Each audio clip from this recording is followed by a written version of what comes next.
ತಮಿಳುನಾಡು ವಿವಾದ ನಮ್ಮ ಜೊತೆಯಲ್ಲಿದೆ. ಒಂದು ಬ್ಯಾಲೆನ್ಸಿಂಗ್ ಆಗಿ ಕೂತ್ಕೊಂಡು ಎರಡೂ ರಾಜ್ಯಗಳು ಇದನ್ನು ಸೌಹಾರ್ದಯುತವಾಗಿ ಅಥವಾ ಒಂದು ಪ್ರೌಢ ಮಟ್ಟದಲ್ಲಿ ಇದನ್ನು ಬಗೆಹರಿಸ್ಕೊಳ್ಬೋದಿತ್ತು ಅಂತ. ಬಹುಶಃ ಕಾವೇರಿ ವಿವಾದಕ್ಕೆ ಮುಖ್ಯವಾಗಿ ನಮಗೆ ಸಮಸ್ಯೆ ಆಗೋದೇನಂದ್ರೆ ಭಾವನಾತ್ಮಕವಾಗಿ ಅದು ನಮ್ಮದು. ನಮ್ಮ ದೌರ್ಬಲ್ಯ ಎಲ್ಲಿ ಅಂತಂದರೆ ಮಳೆ ಬಂದಾಗ ನಾವು ಆರಾಮಾಗಿದ್ಬಿಡ್ತೀವಿ. ಯಾವಾಗ ಮಳೆ ಕಡಿಮೆ ಆಯಿತು, ನೀರು ಬಿಡಿ ಅಂತ ಕಾವೇರಿ ಪ್ರಾಧಿಕಾರ ಹೇಳಿದ ತಕ್ಷಣ ನಮಗೆ ಸಮಸ್ಯೆ ಶುರುವಾಗುತ್ತೆ. ನೀರನ್ನು ಸಂಗ್ರಹಿಸಿಟ್ಟುಕೊಳ್ಳಬಲ್ಲ ಅಥವಾ ಸಂಕಷ್ಟಕ್ಕೆ ಒದಗಿಸಿಕೊಳ್ಳಬಲ್ಲ ಅಂತ ಯಾವ ವ್ಯವಸ್ಥೆಗಳು ನಿರ್ಮಾಣಗಳು ಎರಡೂ ರಾಜ್ಯಗಳಲ್ಲಿ ಇಲ್ಲ. KRSನ ಹೂಳು ತೆಗೆದ್ರೆ ನಮ್ಮ ನೀರಿನ ಸಂಗ್ರಹಣಾ ಸಾಮರ್ಥ್ಯ ಜಾಸ್ತಿ ಆಗುತ್ತೆ. ನಾವು ಎಷ್ಟು ಮಾಡಿದ್ದೀವಿ ಈಗ? ಯಾವುದನ್ನು ಮಾಡಿಲ್ಲ. ಯಾಕೆ ಅಂದರೆ ಅದರಿಂದ ದುಡ್ಡು ಬರಲ್ಲ ಅಂತ. ನೀವು ದೊಡ್ಡ ದೊಡ್ಡ ಅಣೆಕಟ್ಟುಗಳನ್ನು ಕಟ್ಟಿದ್ರೆ ದುಡ್ಡು ಬರುತ್ತೆ. ನೀವು ಹೂಳು ತೆಗೆದ್ರೆ ನಿಮ್ಗೆ ಎಷ್ಟು ದುಡ್ಡು ಬರ್ತದೆ? ಈಗ ಮೇಕೆದಾಟು ಯೋಜನೆಯನ್ನು ಮಾಡಿದ್ವಿ, ಎಲ್ಲ ಒಂದು ಕಡೆ DPR ವಾಪಸ್ ಬಂತು, ಕೇಂದ್ರ ಸರ್ಕಾರ ಒಪ್ಪಿಕೊಳ್ಳಿಲ್ಲ. ಹೀಗೆಲ್ಲ ಒಂದಿಷ್ಟು ಪರಿಕಲ್ಪನೆಗಳಿವೆ. ಏನು ವಾಸ್ತವವಾಗಿ ಏನಿದೆ ಅಲ್ಲಿ? ಮೊನ್ನೆ ಕೇಂದ್ರ ಸಚಿವರು ಸಂಸತ್ನಲ್ಲೇ ಹೇಳಿದ್ದಾರೆ, ಇದಕ್ಕೆ ತಮಿಳುನಾಡಿನ ಒಪ್ಪಂದ ಬೇಕಿಲ್ಲ, ಇದನ್ನು ಮಾಡ್ಬೋದು ಅಂತಂದರೆ ಒಂದು ನಮಗೆ ಗ್ರೀನ್ ಸಿಗ್ನಲ್ ಸಿಕ್ಕಿದೆ. ನಮಸ್ಕಾರ, ಪ್ರಜಾವಾಣಿ ಪಾಡ್ಕಾಸ್ಟಿಗೆ ತಮ್ಮೆಲ್ಲರಿಗೆ ಅತ್ಯಂತ ಆದರವಾದಂಥ ಸ್ವಾಗತ. ಕಾವೇರಿ ವಿವಾದ ಮತ್ತೆ ಭುಗಿಲೆದ್ದಿದೆ ರಾಜ್ಯದಲ್ಲಿ. ಪ್ರತಿ ವರ್ಷದ ನಿಯಮಿತ ಅನ್ನುವಂಥ ರೀತಿಯಲ್ಲಿ ಚರ್ಚೆಗಳು, ವಿವಾದಗಳು ಮತ್ತು ಕಾದಾಟಗಳು ಯಾವ ವರ್ಷವೂ ಪುನರಾವರ್ತನೆ ಆಗ್ತಾ ಇದೆ. ಈ ವರ್ಷ ಬಹಳ ವಿಶೇಷ ಅಂತಂದರೆ ಕರ್ನಾಟಕ ಮತ್ತು ತಮಿಳುನಾಡು ಭಾಗದಲ್ಲಿ ಆಗದೇ ಇರುವಂಥ ಮಳೆ ಅಥವಾ ಬರ ಪರಿಸ್ಥಿತಿ. ಹೀಗಾಗಿ ಪ್ರತಿ ವರ್ಷಕ್ಕಿಂತ 2-3 ತಿಂಗಳ ಮುಂಚೆ ಇಂಥ ವಿವಾದ ಭುಗಿಲಿದ್ದೇ ಇರುವಂಥದ್ದು. ಈ ಬಗ್ಗೆ ಏನಾಗಬೇಕಾಗಿತ್ತು, ಏನು ಆಗಬೇಕು, ಮುಂದೆ ಹಿಂದೇನಾಗಬೇಕಾಗಿತ್ತು ಮತ್ತು ಈಗ ಏನಾಗಿದೆ ಅನ್ನುವಂಥ ಒಂದು ಚರ್ಚೆಯನ್ನು ಇವತ್ತು ಮಾಡಲಿಕ್ಕೆ ನಮ್ಮ ಜೊತೆಯಲ್ಲಿ ಪ್ರಜಾವಾಣಿಯ ಎಕ್ಸಿಕ್ಯೂಟಿವ್ ಎಡಿಟರ್ ಆದಂಥ ಕಾರ್ಯನಿರ್ವಾಹಕ ಸಂಪಾದಕರಂಥ ರವೀಂದ್ರ ಭಟ್ ಅವರಿದ್ದಾರೆ. ತಮಗೆ ಸ್ವಾಗತ ಸರ್. ನಮಸ್ಕಾರ. ಹಾಗೆಯೇ ಇನ್ನೊಬ್ಬ ಹಿರಿಯ ಸಹೋದ್ಯೋಗಿಯಾದಂಥ ಮತ್ತು ಪ್ರಜಾವಾಣಿಯ ವರದಿಗಾರರ ವಿಭಾಗದ ಮುಖ್ಯಸ್ಥರಾದಂಥ ವೈಗಾ ಜಗದೀಶ್ ಅವರಿದ್ದಾರೆ. ಅವರಿಗೂ ಸಹ ನಮಸ್ಕಾರ. ನಾನು ರಾಧಾಕೃಷ್ಣ ಬಡ್ತಿ. ಕಾವೇರಿಯ ಎಲ್ಲ ಮಜಲುಗಳಿಗಿಂತ ಮುಖ್ಯವಾಗಿ ರಾಜ್ಯದ ಹಿತಾಸಕ್ತಿಯ ದೃಷ್ಟಿಯಿಂದ ಏನಾಗಬೇಕಾಗಿತ್ತು ಅನ್ನುವಂಥದ್ದನ್ನು ಇವತ್ತು ಈ ಎರಡು ಹಿರಿಯ ಪತ್ರಕರ್ತರ ಜೊತೆಯಲ್ಲಿ ನಾನು ಇವತ್ತು ಚರ್ಚೆ ಮಾಡಲಿಕ್ಕೆ ಇಷ್ಟಪಡ್ತಾ ಇದ್ದೇನೆ. ರವೀಂದ್ರ ಭಟ್ ಸರ್, ತಮಗೆ ಮೊಟ್ಟ ಮೊದಲೇ ಕೇಳೋದಾದರೆ, ವಿವಾದ ನಮಗೇನು ಹೊಸ್ತಲ್ಲ. 1889 1889 ಆರಂಭಿಸಿ, ಅಂದರೆ ಬ್ರಿಟಿಷರ ಕಾಲದ ಆಳ್ವಿಕೆಯಿಂದ ಆರಂಭಿಸಿ ಈವರೆಗೆ ಪ್ರತಿ ವರ್ಷವೂ ಕಾವೇರಿ ವಿವಾದ ಅನ್ನುವಂಥದ್ದು ಪರ್ವಕಾಲದ ಹಾಗೆ ಬರ್ತಾನೇ ಇದೆ. ಈ ವರ್ಷ ಒಂದು 3-4 ತಿಂಗಳು ಮುಂಚೆ ಬಂದಿದೆ ಅನ್ನೋದನ್ನು ಹೊರತುಪಡಿಸಿದರೆ ಬೇರೆ ಏನೂ ವ್ಯತ್ಯಾಸ ಇಲ್ಲ. ನಿಜವಾಗಿ ಕಾವೇರಿ ವಿವಾದದ ದೃಷ್ಟಿಯಲ್ಲಿ ನೋಡೋದಾದರೆ ನಾವು ಏನಾಗಬೇಕಾಗಿತ್ತು ಅಂತ ಅನಿಸುತ್ತೆ. ಮಳೆ ಬರಲಿಲ್ಲ, ಓಕೆ, ಮಳೆ ಬಂದಾಗ ನಮಗೆ ಸಹಜವಾಗಿ ನೀರು ಹರಿಯುತ್ತೆ, ವಿವಾದ ಇರಲ್ಲ. ಮಳೆ ಬರದೇ ಇದ್ದರೆ ವಿವಾದ ಇದ್ದಿದ್ದೆ. ಆದರೆ ಇದರ ಹೊರತುಪಡಿಸಿ ನಿಜವಾಗಿ ಏನಾಗಬೇಕಾಗಿತ್ತು ಅಂತ ಅನಿಸ್ತಾ ಇದೆ ಸರ್ ನಿಮಗೆ? ಈಗ ನೀವೇ ಹೇಳಿದಾಗೆ ಇದು 3 ತಿಂಗಳು ಮುಂಚೆ ಏನು ಬರಲಿಲ್ಲ. ಮುಂಗಾರು ಶುರುವಾಗುತ್ತೆ, ಮುಂಗಾರು ಹಂತದಲ್ಲಿ ಮಳೆ ಬರಲ್ಲ, ಈ ಸಲ ಕೊರತೆ ಇರುತ್ತೆ ಅನ್ನೋದು ಈಗಾಗಲೇ ಹವಾಮಾನ ಇಲಾಖೆ ತುಂಬ ಮುಂಚೆನೇ ಹೇಳಿತ್ತು. ಈ ವರ್ಷ ಮಳೆ ಕಡಿಮೆ ಆಗುತ್ತೆ ಅನ್ನೋದನ್ನು ಹೇಳಿತ್ತು. ಹಾಗಾಗಿ ಎಲ್ಲರೂ ಊಹೆಯಲ್ಲಿದ್ದರು ಈ ಸಲ ಕಾವೇರಿ ವಿವಾದ ಬರುತ್ತೆ ಅಂತ. ಅದೇನು ಭವಿಷ್ಯ ಹೇಳಬೇಕಾಗಿರಲಿಲ್ಲ. ತಮಿಳುನಾಡು ಹೊರತುಪಡಿಸಿಲ್ಲ, ಇದಕ್ಕೆ ಕರ್ನಾಟಕ ಹೊರತುಪಡಿಸಿಲ್ಲ. ಮುಖ್ಯವಾದ್ದೇನು ಅಂತಂದರೆ ನಮ್ಮ ದೌರ್ಬಲ್ಯ ಎಲ್ಲಿ ಅಂತಂದರೆ ಮಳೆ ಬಂದಾಗ ನಾವು ಆರಾಮಾಗಿದ್ಬಿಡ್ತೀವಿ. ಮಳೆ ಬಂತು, ನೀರು ಹೋಯ್ತು, ಯಾರೂ ತಲೆ ಕೆಡಿಸ್ಕೊಳ್ಳಲ್ಲ. ತಮಿಳ್ನಾಡು ರಾಜಕಾರಣಿಗಳು, ತಮಿಳ್ನಾಡು ರೈತರು ತಲೆ ಕೆಡಿಸ್ಕೊಳ್ಳಲ್ಲ, ಕರ್ನಾಟಕದ ರೈತರು ತಲೆ ಕೆಡಿಸ್ಕೊಳ್ಳಲ್ಲ, ಕರ್ನಾಟಕದ ರಾಜಕಾರಣಿಗಳು ತಲೆ ಕೆಡಿಸ್ಕೊಳ್ಳಲ್ಲ. ಯಾವಾಗ ಮಳೆ ಕಡಿಮೆ ಆಯಿತು, ನೀರು ಬಿಡಿ ಅಂತ ಕಾವೇರಿ ಪ್ರಾಧಿಕಾರ ಹೇಳಿದ ತಕ್ಷಣ ನಮಗೆ ಸಮಸ್ಯೆ ಶುರುವಾಗುತ್ತೆ. ನೀರು ಬಿಡಿ ಅಂತೇಳಿ ನಮ್ಮ ಹತ್ರಕ್ಕೆ ನೀರಿಲ್ಲ, ನಾವು ಎಲ್ಲಿಂದ ಬಿಡೋದು, ನಮಗೆ ಕುಡಿಯೋಕ್ಕೆ ನೀರು ಬೇಕು, ಬೆಳೆಗೆ ನೀರು ಬೇಕು, ಇನ್ನೊಂದು ಬೇಕು ಅಂತ. ನೀರು ಜಾಸ್ತಿ ಇದ್ದಾಗ ಮಾಡಬೇಕಾದ ಕೆಲಸ ಇದು. ನೀರು ಕಡಿಮೆ ಇದ್ದಾಗಲ್ಲ. ಸಂಕಟ ಬಂದಾಗ ನೀವು ವೆಂಕಟರಮಣ ಅಂತ ಹೇಳೋದಲ್ಲ, ಅಥವಾ ಬೆಂಕಿ ಬಿದ್ದ ಮೇಲೆ ಬಾವಿ ತೋಡೋಕ್ಕೆ ಹೋಗೋ ಪ್ರಶ್ನೆ ಇಲ್ಲ. ನೀವು ಮಳೆ ಬರ್ತಾ ಇದ್ದಾಗ, ತುಂಬ ಒಳ್ಳೆ ಮಳೆ ಆದಾಗ ಸೌಹಾರ್ದ ವಾತಾವರಣ ಇರುತ್ತೆ. ಆಗ ಎರಡೂ ರಾಜ್ಯಗಳ ಮುಖ್ಯಮಂತ್ರಿಗಳು ಮಾತಾಡ್ಬೋದು, ರಾಜಕಾರಣಿಗಳು ಮಾತಾಡ್ಬೋದು, ರೈತರು ಮಾತಾಡ್ಬೋದು, ಅಧಿಕಾರ ವರ್ಗದವರು ಮಾತಾಡ್ಬೋದು, ಒಂದು ಸಂಕಟ ಸೂತ್ರವನ್ನು ಕಂಡುಹಿಡ್ಕೋಬೋದು. ಈಗ ನೀವು ಯಾಕಂದ್ರೆ ಸಂಕಟ ಬಂದ್ಬಿಟ್ಟಿದೆ. ಈಗ ಈ ಸಂಕಟದೊಳಗೆ ಸಂಕಟ ಸೂತ್ರ ಯಾವಾಗ ಅಂತಂದರೆ, ಚೆನ್ನಾಗಿ ಮಳೆಯಾದ ಕಾಲದಲ್ಲಿ ಮುಂದೆ ಏನಾದ್ರು ತೊಂದರೆ ಆದರೆ ಏನು ಮಾಡಬೇಕು ಅನ್ನೋದ್ರ ಬಗ್ಗೆ ನಾವು ಆಲೋಚನೆ ಮಾಡಿದ್ದಿದ್ರೆ, ನೀವು ಹೇಳ್ದಂಗೆ 1889ರಿಂದನೂ ಆಗಿದ್ದಿದ್ದೇನೆ. ನಮ್ಮ ಮನಸ್ಥಿತಿ ಏನೂ ಬದಲಾಗಿಲ್ಲ. ಮಳೆ ಬಂದಾಗೆಲ್ಲ ಆರಾಮಾಗಿದೆಯಲ್ಲ, ನಡೀತದೆ, ಮುಂದೆ ನೋಡ್ಕೊಂಡ್ರಾಯ್ತು ಅಂತೇಳಿ. ಆ ಮುಂದೆ ನೋಡ್ಕೊಳ್ಳೋದನ್ನು ಬಿಟ್ಟು ಈಗಾದರೂ ನಾವು ಸೌಹಾರ್ದಯುತವಾಗಿ ಎರಡೂ ಕಡೆ ಕೂತ್ಕೊಂಡು ಮಾತಾಡಲಿಕ್ಕೆ ಸಾಧ್ಯ ಆಗೋದಾದರೆ, ಒಂದು ಸಂಕಷ್ಟ ಸೂತ್ರ ಮಾಡ್ಕೊಳ್ಳೋದಾದರೆ, ಯಾಕೆಂದರೆ ನೀರು ಈಗ ನಾವು ಬಿಡಲೇಬೇಕು. ನೀವು ಬಿಡಲ್ಲ ಅಂತೇಳಿ ಹಿಡ್ಕೊಂಡಿರೋಕ್ಕೆ ಏನೂ ಇಲ್ಲ. ನೀರು ಜಾಸ್ತಿ ಬಂದರೆ ನೀವು, ನಮ್ಮಲ್ಲಿ ಈಗ ತುಂಬ ಜನ ಹೇಳ್ತಾರೆ ನಾವು ಜಾಸ್ತಿ ನೀರು ಬಿಟ್ಬಿಟ್ಟಿದ್ದೀವಿ ಅಂತ. ನೀವು ಬಿಡೋದಲ್ಲ, ಅದು ಹೋಗಿದೆ, ಹರ್ಕೊಂಡು ಹೋಗ್ತಾ ಇದೆ, ಅದು ಹೋಗಿದೆ. ಹಾಗಾಗಿ ನಮ್ಮ ಇದರೊಳಗೆ ಆಮೇಲೆ ರೈತರು ಅಂತಂದರೆ, ನೀವು ಕರ್ನಾಟಕದ ರೈತರು, ತಮಿಳ್ನಾಡಿನ ರೈತರು ಅಂತ ಬೇರೆ ಮಾಡೋಕ್ಕಾಗಲ್ಲ. ರೈತರು ಎಲ್ಲರೂ ನಮ್ಮ ದೇಶದ ರೈತರು, ನಮ್ಮ ಅಣ್ಣ ತಮ್ಮಂದಿರೇ ಅಲ್ಲೂ ಇರೋರು ಇಲ್ಲೂ ಇರೋರು. ನಾವು ಅದನ್ನು ಒಂದು ಒಪ್ಪಿತವಾದ ಒಂದು ಸೂತ್ರವನ್ನು ಕಂಡುಕೊಂಡಿದ್ದರೆ, ಸಂಕಷ್ಟ ಸೂತ್ರವನ್ನು ರಚನೆ ಮಾಡಿಕೊಂಡಿದ್ರೆ ಈ ಸಮಸ್ಯೆ ಆಗ್ತಿರ್ಲಿಲ್ಲ. ಈಗ ಸುಪ್ರೀಂ ಕೋರ್ಟು ಆರ್ಡ್ರ್ ಕೊಟ್ಟಿದ್ದೇನು, ನೀವು ಇಂತಿಂಥ ತಿಂಗಳು ಇಷ್ಟಿಷ್ಟು TMC ನೀರು ಬಿಡಬೇಕು ಅಂತೇಳಿ. ಮಳೆನೇ ಬರದೆ ಹೋದ್ರೆ, ನೀರೇ ಇಲ್ಲದೆ ಹೋದ್ರೆ, ನೀರು ಇಲ್ಲದೆ ಹೋದಾಗ ಏನು ಮಾಡಬೇಕು? ಅವಾಗೊಂದು ವೈಜ್ಞಾನಿಕವಾದ ಬೇಕಲ್ವಾ? ಇಷ್ಟು ಮಳೆ ಬಂದರೆ, ಅಥವಾ KRSಲ್ಲಿ ಇಷ್ಟು ನೀರಿದ್ದರೆ, ಅಥವಾ ನಿಮ್ಮ KRSನ ಅಲ್ವಾ ಕಾವೇರಿ ಬೆಲ್ಟಲ್ಲಿರುವ ಎಲ್ಲ ಜಲಾಶಯಗಳಲ್ಲಿ ಇಷ್ಟು ನೀರಿದ್ದರೆ ಇಷ್ಟು ನೀರನ್ನು ನಾವು ತಮಿಳ್ನಾಡಿಗೆ ಬಿಡಬಹುದು, ಅಥವಾ ಇಷ್ಟು ನೀರನ್ನು ನೀವು ಬಿಡಬೇಕು ಅನ್ನುವ ಸೂತ್ರ ರೆಡಿಯಾಗಿದ್ದರೆ, ಅಥವಾ ಅಷ್ಟು ನೀರಿಲ್ಲದೆ ಹೋದರೆ ಆ ಸಂದರ್ಭದಲ್ಲಿ ಪರ್ಯಾಯವಾಗಿ ಏನು ಮಾಡಬೇಕು ಅನ್ನೋದನ್ನು ಕಂಡುಕೊಂಡಿದ್ರೆ ಸಾಧ್ಯ ಆಗ್ತಿತ್ತು. ಈ ವಿವಾದದ ಪ್ರಶ್ನೆ ಬರ್ತಿರ್ಲಿಲ್ಲ. ಈಗ ಯಾವಾಗಲೂ ಅವ್ರು ಅದನ್ನೇ ಕೇಳ್ತಾರೆ ತಮಿಳ್ನಾಡವರು, ನಮ್ಗೆ ಸುಪ್ರೀಂ ಕೋರ್ಟ್ ಹೇಳಿದೆ ನೀರು ಬಿಡಿ ಅಂತ. ನೀರು ಇದ್ರೆ ತಾನೇ ನಾವು ಬಿಡಬೇಕು, ಇಲ್ಲದೆ ಹೆಂಗೆ ಬಿಡೋಕ್ಕೆ ಸಾಧ್ಯ? ಮಳೆ ಬರೋದು ನಮ್ಮ ಹತ್ರಕ್ಕೆ ಇಲ್ವಲ್ಲ. ನೀವು ಮಳೆ ಬರೋದು ಅಥವಾ ಮಳೆ ಬರದೇ ಇರೋದು ಎರಡೂ ನಾವು ಕಂಟ್ರೋಲ್ ಮಾಡೋಕ್ಕಾಗಲ್ಲ. ನಾವು ಗೇಟ್ ತೆಗೆಯೋದು ಮುಚ್ಚೋದು ಮಾಡ್ಬೋದೇ ವಿನಃ ಗೇಟ್ ತೆಗೆಯೋದು ಮುಚ್ಚೋದಕ್ಕಾಗಲ್ಲ. ಈಗ ನನಗನ್ಸುತ್ತೆ ಎಲ್ಲೋ ಒಂದು ಕಡೆ ಓಕೆ, ತಮಿಳ್ನಾಡು ವಿವಾದ ನಮ್ಮ ಜೊತೆಯಲ್ಲಿದೆ, ಅಥವಾ ಏನು ಬೇರೆ ಬೇರೆ ರಾಜ್ಯಗಳ ಜೊತೆಯಲ್ಲಿ ಜಲ ವಿವಾದ ಅನ್ನುವಂಥದ್ದು ಹೊಸ್ತಲ್ಲ. ಮಾನವೀಯ ಇತಿಹಾಸವನ್ನು ನೋಡಿದಾಗ ಅಲ್ಲಿಂದ ಇಲ್ಲಿಗೂ ಎಲ್ಲ ವೇದಗಳ ಕಾಲದಿಂದಲೂ ಈವರೆಗೂ ಜಲ ವಿವಾದಗಳು ಹರಿದುಕೊಂಡೇ ಬಂದಿದೆ. ಆದರೆ ಇಲ್ಲಿ ಎಲ್ಲೋ ಒಂದು ಕಡೆ ನಾವು ಇದನ್ನು ರಾಜಕೀಯ ಇಚ್ಛಾಶಕ್ತಿಯ ಕೊರತೆಯಿಂದಾಗಿ ನಾವು ಇದು ಮಾಡ್ತಾ ಇದ್ದೀವಾ, ಅಥವಾ ರಾಜಕೀಯವಾಗಿ ಇದನ್ನು ಬಳಸ್ಕೊಳ್ಳೋದ್ರ ಹೊರತುಪಡಿಸಿ ಒಂದು ಬ್ಯಾಲೆನ್ಸಿಂಗ್ ಆಗಿ ಕೂತ್ಕೊಂಡು ಎರಡೂ ರಾಜ್ಯಗಳು ಇದನ್ನು ಸೌಹಾರ್ದಯುತವಾಗಿ ಅಥವಾ ಒಂದು ಪ್ರೌಢ ಮಟ್ಟದಲ್ಲಿ ಇದನ್ನು ಬಗೆಹರಿಸ್ಕೊಳ್ಬೋದಿತ್ತು ಅಂತ ನೀವೇನಾದರೂ ಹೇಳ್ಬೋದಾ? ಕರ್ನಾಟಕದ ವಿಷಯಕ್ಕೆ ಬಂದರೆ ಕಾವೇರಿ ಜೊತೆಗೆ ಒಂದು ಭಾವನಾತ್ಮಕವಾದಂಥ ಸಂಬಂಧ ಇದೆ. ಅದು ನೀವು ಉತ್ತರ ಕರ್ನಾಟಕದವರಿಗೆ ಗಮನಕ್ಕೆ ಬಿಟ್ಟರೆ, ದಕ್ಷಿಣ ಕರ್ನಾಟಕದಲ್ಲಿ ಕಾವೇರಿ ಅಂದರೆ ನಮ್ಮ ಹಾಡುಗಳ ಮೂಲಕ, ಅದು ಡಾಕ್ಟರ್ ರಾಜ್ಕುಮಾರ್ ಇರ್ಬೋದು, ಅಂಬರೀಷ್ ಇರ್ಬೋದು, ಎಲ್ಲರೂ ಕೂಡ ಆ ಕಾವೇರಿ ನಮ್ಮ ತಾಯಿ, ಕಾವೇರಿ ನಮ್ಮ ಇದು ಅನ್ನೋ ಥರದ್ದು ಒಂದು ಭಾವನಾತ್ಮಕ ಇದನ್ನು ಬೆಳೆಸ್ಕೊಂಡ್ಬಿಟ್ಟಿದ್ದೀವಿ. ನೀವು ಕಾವೇರಿ ವಿಷಯಕ್ಕೆ ಗಲಾಟೆ ಆದ ಹಾಗೆ ಕೃಷ್ಣಾ ನೀರಿಗಿರ್ಬೋದು, ಮಹದಾಯಿಗೆ ಸ್ವಲ್ಪ ಸುದೀರ್ಘವಾದ ಹೋರಾಟ ಆಯಿತು. ಆದರೆ ಕಾವೇರಿನಲ್ಲಿ ಇಲ್ಲಿ ಮುಖ್ಯವಾಗಿ ಏನಿದೆ, ಬೆಂಗಳೂರು ತಮಿಳರು ಕೂಡ ಒಂದಷ್ಟು ಜನ ಇಲ್ಲಿ ತಮಿಳರು ಇದ್ದಾರೆ, ಒಂದು 20% ತಮಿಳರು ಇಲ್ಲಿದ್ದಾರೆ ಅನ್ನುವಂಥದ್ದು ಒಂದು ಲೆಕ್ಕ. ಸೊ ಹಂಗಾಗಿ ಕಾವೇರಿ ಬಂದಾಗ ತಮಿಳರಿಗೂ ಮತ್ತು ಕನ್ನಡಿಗರಿಗೂ ಅನ್ನುವಂಥ ಒಂದು ಭಾವನೆಯನ್ನು ಕೆರಳಿಸುವ ಯತ್ನಗಳು ಅನೇಕ ದಶಕಗಳು ಅಂತ ನಡೀತು. ಬಟ್ ಇತ್ತೀಚಿನ ಒಂದು 10-15 ವರ್ಷ, 2016 ಆ ಥರ ಒಂದು ಗಲಾಟೆ ಆಗಿದ್ದು ಬಿಟ್ಟರೆ ನನಗೆ ನೆನಪಿರುವ ಹಾಗೆ 10 ವರ್ಷದಿಂದ ಈಚೆಗೆ ಆ ಥರ ಗಲಾಟೆ ಆಗಿಲ್ಲ. ಅದು ಒಂದು ಭಾಳ ಸಮಾಧಾನಕರ ಸಂಗತಿ. ಮತ್ತು ಜಗದೀಶ್ ಶೆಟ್ಟರು ಇದ್ದಾಗ, ಜಯಲಲಿತಾ ಅವರು ಮುಖ್ಯಮಂತ್ರಿ ಆಗಿದ್ದಾಗ ಒಂದು ಈ ಥರದ ಮೊನ್ನೆ ಏನು DK ಶಿವಕುಮಾರ್ ಅವರು ಯತ್ನ ಮಾಡಿದ್ರು, ವಿಜಯ್ ಅವರು ಇಲ್ಲಿ ಬರ್ತೀನಿ ಅಂತ ಹೇಳಿದಾಗ ಆ ಥರ ಒಂದು ಮಾತುಕತೆ ಮೂಲಕ ಬಗೆಹರಿಸುವ ಯತ್ನವನ್ನು ಮಾಡಿದ್ರು. ಅಂದರೆ ಹಿಂದೆ ನಡೆದಿತ್ತು. ಸ್ವಲ್ಪ ಪರಿಸ್ಥಿತಿ ತಿಳಿಯಾಗಿದೆ ಮೊದಲಿಗೆ ಕಂಪೇರ್ ಮಾಡಿದ್ರೆ. ಬಹುಶಃ ಕಾವೇರಿ ವಿವಾದಕ್ಕೆ ಮುಖ್ಯವಾಗಿ ನಮಗೆ ಸಮಸ್ಯೆ ಆಗೋದೇನಂದ್ರೆ ಭಾವನಾತ್ಮಕವಾಗಿ ಅದು ನಮ್ಮದು, ನಮ್ಮ ನೀರು, ನಾವು ಯಾಕೆ ತಮಿಳ್ನಾಡಿಗೆ ಬಿಡಬೇಕು ಅನ್ನುವಂಥದ್ದು. ಹೌದು, ಯಾಕೆಂದರೆ ಇಲ್ಲಿಂದ ಹೆಚ್ಚಿನ ನೀರನ್ನು ನಮ್ಮ ಜಲಾನಯನ ಪ್ರದೇಶದಿಂದಲೇ ಸಂಗ್ರಹ ಆಗುತ್ತೆ. ಯಾಕೆಂದರೆ 2007 ಅಂದರೆ ಈಗ ಮುಂದಿನ ವರ್ಷ ಬಂದರೆ 20 ವರ್ಷ ಆಯಿತು ಕಾವೇರಿಯ ಒಂದು ತೀರ್ಪು ಬಂದು, ನ್ಯಾಯಮಂಡಳಿ ತೀರ್ಪು ಬಂದು 20 ವರ್ಷ ಆಯಿತು. ಆವಾಗ ಏನು ಹಂಚಿದ್ದನ್ನು ಮತ್ತು 2018ರಲ್ಲಿ ನಾವು ಮೇಲ್ಮನವಿ ಹೋದ್ಮೇಲೆ ನೀರು ಹಂಚಿಕೆಯನ್ನು ಮಾಡಿದ್ರು, ಯಾವ ರಾಜ್ಯಗಳಿಗೆ ಎಷ್ಟು ಬರಬೇಕು ಅಂತ ಸುಪ್ರೀಂ ಕೋರ್ಟ್. 740 ಒಟ್ಟು TMC ನೀರು ಸರಾಸರಿ ಮಳೆ ಆದರೆ TMC ನೀರು ಹಂಚಿಕೆ ಆಗ್ತದೆ.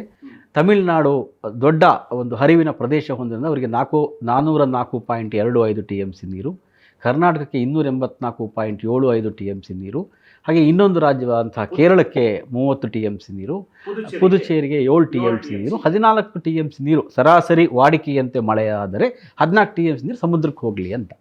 ಆದರೆ ಮಳೆ ಬೀಳದೇ ಇರುವಾಗ, ಆಗಲೇ ನಮ್ಮ ರವೀಂದ್ರ ಭಟ್ ಅವರು ಹೇಳಿದಾಗೆ, ಮಳೆ ಬಿದ್ದಾಗ ನಾವು ಯಾರೂ ಯೋಚನೆ ಮಾಡಲ್ಲ, ಎಲ್ಲ ನಿದ್ದೆ ಮಾಡ್ತಾ ಇರ್ತೀವಿ. ಮಳೆ ಇಲ್ಲದೆ ಇರುವಾಗ ಶುರುವಾಗ್ಬಿಡುತ್ತೆ ಎಲ್ಲರದ್ದು. ಯಾಕೆಂದರೆ ಈ ಸರಿ ಎಲ್ನಿನೋ ಪರಿಣಾಮದಿಂದಾಗಿ ಮಳೆ ಕಡಿಮೆ ಆಗುತ್ತೆ ಅಂತ ಎಲ್ಲ ಪತ್ರಿಕೆಗಳು, ಹವಾಮಾನ ತಜ್ಞರು ಎಲ್ಲರೂ ಹೇಳಿದ್ದಾರೆ ಮಳೆ ಕಡಿಮೆ ಆಗುತ್ತೆ.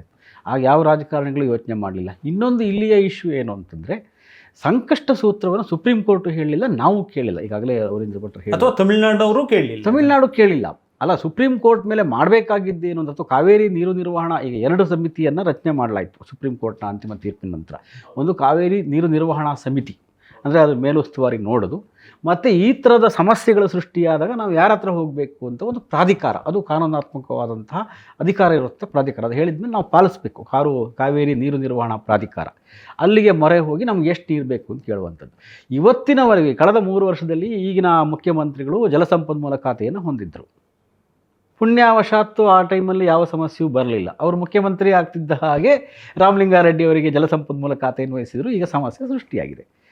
ಕಳೆದ ಹಿಂದಿನ ಬೊಮ್ಮಾಯಿ ಅವ್ರ ಕಾಲದಲ್ಲಾಗಲಿ, ಬೊಮ್ಮಾಯಿ ಅವರು ನೀರಾವರಿ ತಜ್ಞರು, ಬಸವರಾಜ ಬೊಮ್ಮಾಯಿ ಅವರು, ಅವರ ಹಿಂದಿನ ಮುಖ್ಯಮಂತ್ರಿ ಯಡಿಯೂರಪ್ಪನವರು ಕೂಡ ಅನೇಕ ನಿರ್ಣಯಗಳನ್ನು ಕೈಗೊಂಡಂಥವ್ರು. ಯಾರೂ ಕೂಡ ಮುಖ್ಯಮಂತ್ರಿ ಆಗಿದ್ದಾಗ ಈ 18ರಿಂದ ಈಚೆಗೆ, ಅದು 10 ವರ್ಷ ಆಗ್ತಾ ಬಂತು, ಸಂಕಷ್ಟ ಸೂತ್ರ ಏನಿರಬೇಕು ಅನ್ನುವಂಥದ್ದನ್ನು ನಾವು ಪ್ರಾಧಿಕಾರದ ಮುಂದೆ ಯಾರೂ ಪ್ರಸ್ತಾಪ ಮಾಡಿಲ್ಲ. ಈ ಥರ ಸಮಸ್ಯೆ ಬಂದಾಗ ಸಂಕಷ್ಟ ಸೂತ್ರ ಬೇಕು. ಸಂಕಷ್ಟ ಸೂತ್ರ ಈಗ ಬರ ಬಂದಾಗ ಹೇಳ್ತಾರೆ ನೋಡಿ, NDRFನ ನಿಯಮಗಳು ಸಡಿಲಾಗಬೇಕು ಅಂತ.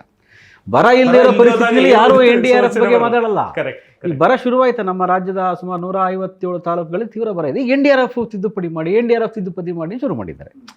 ರವೀಂದ್ರ ಭಟ್ರು ಹೇಳಿದಂಗೆ ನೀರು ತುಂಬಿದಾಗ 2 ರಾಜ್ಯಗಳ ನಡುವೆ ಸೌಹಾರ್ದಯುತವಾದ ವಾತಾವರಣ ಇರುತ್ತೆ. ರೈತರು ಕೂಡ ಸಪೋರ್ಟ್. ನಮ್ಗೆ ಇನ್ನೊಂದು ಸಮಸ್ಯೆ ಏನು ಸರ್ ಅಂತ ರೈತರು ಕೂಡ ಅವಾಗ ಯಾರೂ ಮಾತಾಡಲ್ಲ.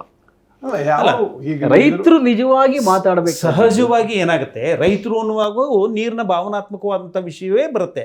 ಈಗ ಒಂದು ಹೇಳೋದಾದರೆ ಬರೀ ರಾಜ್ಯಗಳ ನಡುವೆ ಅಷ್ಟೇ ಅಲ್ಲ ಅಂತ, ಜಿಲ್ಲೆಗಳ ನಡುವೆಯೂ ಈ ಥರದ ಒಂದು ಉದ್ವಿಗ್ನ ಸ್ಥಿತಿಗಳು ನೀರಿನ ವಿಚಾರದಲ್ಲಿ ಆಗಿದ್ದು ನಮ್ಮ ರಾಜ್ಯದಲ್ಲೇ ಸಾಕಷ್ಟು ಇದೆ ಅಂತ. ಅಲ್ಲ, ನೀವು ಕಾವೇರಿ ನೀರನ್ನೇನೆ ಹಾಸನಕ್ಕೆ ಇದ್ದ ತಮಿಳುನಾಡು ಹೇಮಾವತಿ ನೀರನ್ನು ಹಾಸನಕ್ಕೆ ಹಂಸಬೇಕು ಅಂತಂದ್ರೆ ಇವರು ವಿರೋಧ ಮಾಡ್ತಾರೆ. ತುಮಕೂರಿನವರಿಗೆ, ಹಾಸನದವರಿಗೆ ವಿವಾದ ಬರೋದೇ ನೀರಿನ ವಿಚಾರದಲ್ಲಿ. ಜಿಲ್ಲೆಗಳ ನಡುವೆ ಎಷ್ಟು ವಿವಾದ. 2 ರಾಜ್ಯಗಳ ನಡುವೆ ಅದು ಒಂದು ಸ್ವಯಂ ಸೃಷ್ಟಿಯಾದಂತಹ ಅಥವಾ ಕೆಲವರು ಉದ್ದೇಶಿತ ಸಂಘಟನೆಗಳು ಅಥವಾ ಕೆಲವು ರಾಜಕಾರಣಿಗಳು, ಇದು ರಾಜಕಾರಣದಲ್ಲಿ ಅಸ್ತಿತ್ವ ಪ್ರಶ್ನೆ. ಈಗ ನೀವು ನೋಡ್ತಾ ಇದ್ದೀರಿ, BJP ಗೌರ್ಮೆಂಟ್ ಇದ್ದಾಗಲೂ ನೀರು ಬಿಟ್ಟಿದ್ರು. ಕುಮಾರಸ್ವಾಮಿ ಅವರು ಮುಖ್ಯಮಂತ್ರಿ ಆಗಿದ್ದಾಗ ಸಮಸ್ಯೆ ಬರಲಿಲ್ಲ. ದೇವೇಗೌಡರಂತಹ ಒಬ್ಬ ಹಿರಿಯ ನೀರಾವರಿ ತಜ್ಞರಿದ್ದಾಗಲೂ ಕೂಡ ನೀರು ಬಿಟ್ಟಿದ್ರು. SM ಕೃಷ್ಣ ಅವರು ಕೂಡ ನೀರು ಬಿಟ್ಟಿದ್ರು. ಬಂಗಾರಪ್ಪನವರು ಮಾತ್ರ ಧಿಕ್ಕರಿಸಿದ್ರು. SM ಕೃಷ್ಣ ಕೂಡ ಧಿಕ್ಕರಿಸಿದ್ರು. ಬಟ್ ನ್ಯಾಯಾಂಗನಿಂದನೇ ಆಗುತ್ತೆ ಅನ್ನೋ ಕಾರಣಕ್ಕೆ ಪಾದಯಾತ್ರೆ ಹೊರಟರು, ವಾಪಸ್ ಬಂದು ನೀರು ಬಿಟ್ಟರು. ಇದು ಕಾನೂನಿನ ಮತ್ತು ಒಂದು ನೀರು ಅನ್ನುವಂಥದ್ದು ಅದು ಯಾವಾಗಲೂ ಕೆಳಗೆ ಹರಿಬೇಕು, ಅದು ಮೇಲೆ ಹರಿಯೋಕ್ಕಾಗಲ್ಲ.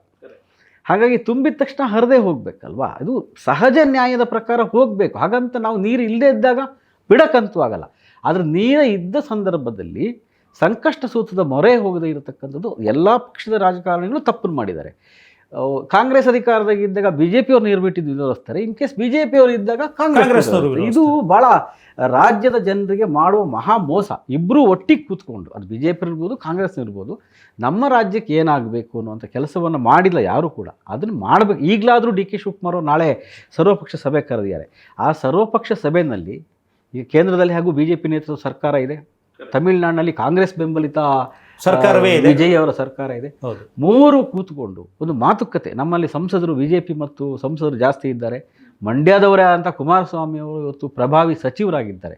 ಒಂದು ಸೂತ್ರವನ್ನು ಕಂಡುಹಿಡಿಯೋದಕ್ಕೆ ನಾಳೆ ಎಲ್ಲರೂ ಬಂದು ಸಂಕಷ್ಟ ಸೂತ್ರ ಏನಿರಬೇಕು ಅಂತ ಒಂದು ಚರ್ಚೆ ಮಾಡಿ, ಅದನ್ನು ಜೋಸೆಫ್ ವಿಜಯ್ ಅವ್ರ ಜೊತೆಗೂ ಚರ್ಚೆ ಮಾಡಿ, ಅದನ್ನ ಈ ದಿನಗಳಲ್ಲಾದರೂ ಈ ವರ್ಷ ಈಗಾದರೂ ಒಂಚೂರು ಮಾಡಬೇಕಾ. ಏನು ಇದಾಗತ್ತೆ ಅಂದರೆ, ಒಂದು ತಮಿಳ್ನಾಡವ್ರು ಕೇಳಲ್ಲ ಸಂಕಷ್ಟ ಸೂತ್ರ ಬೇಕು ಅಂತ. ಯಾಕೆಂದ್ರೆ ಅವ್ರು ಕೆಳಗಡೆ ಅವ್ರು ನೀರಷ್ಟೇ ಕೇಳ್ತಾರೆ ಅವರು. ನಾವು ಮೇಲೆ ಇದ್ದೇವೆ. ಸಂಕಷ್ಟ ಸೂತ್ರ ಬೇಕಾಗಿದ್ದು ನಮಗೆ. ನಾವು ಇದನ್ನ ಎಲ್ಲ ರಾಜಕೀಯ ಪಕ್ಷಗಳು, ಎಲ್ಲ ಕನ್ನಡ ಹೋರಾಟಗಾರರು ಸೇರಿಕೊಂಡು ನಾವೊಂದು ತೀರ್ಮಾನ ತಗೋಬೇಕು. ರೈತರನ್ನು ಅದ್ರ ಜೊತೆ ಸೇರಿಸ್ಕೋಬೇಕು.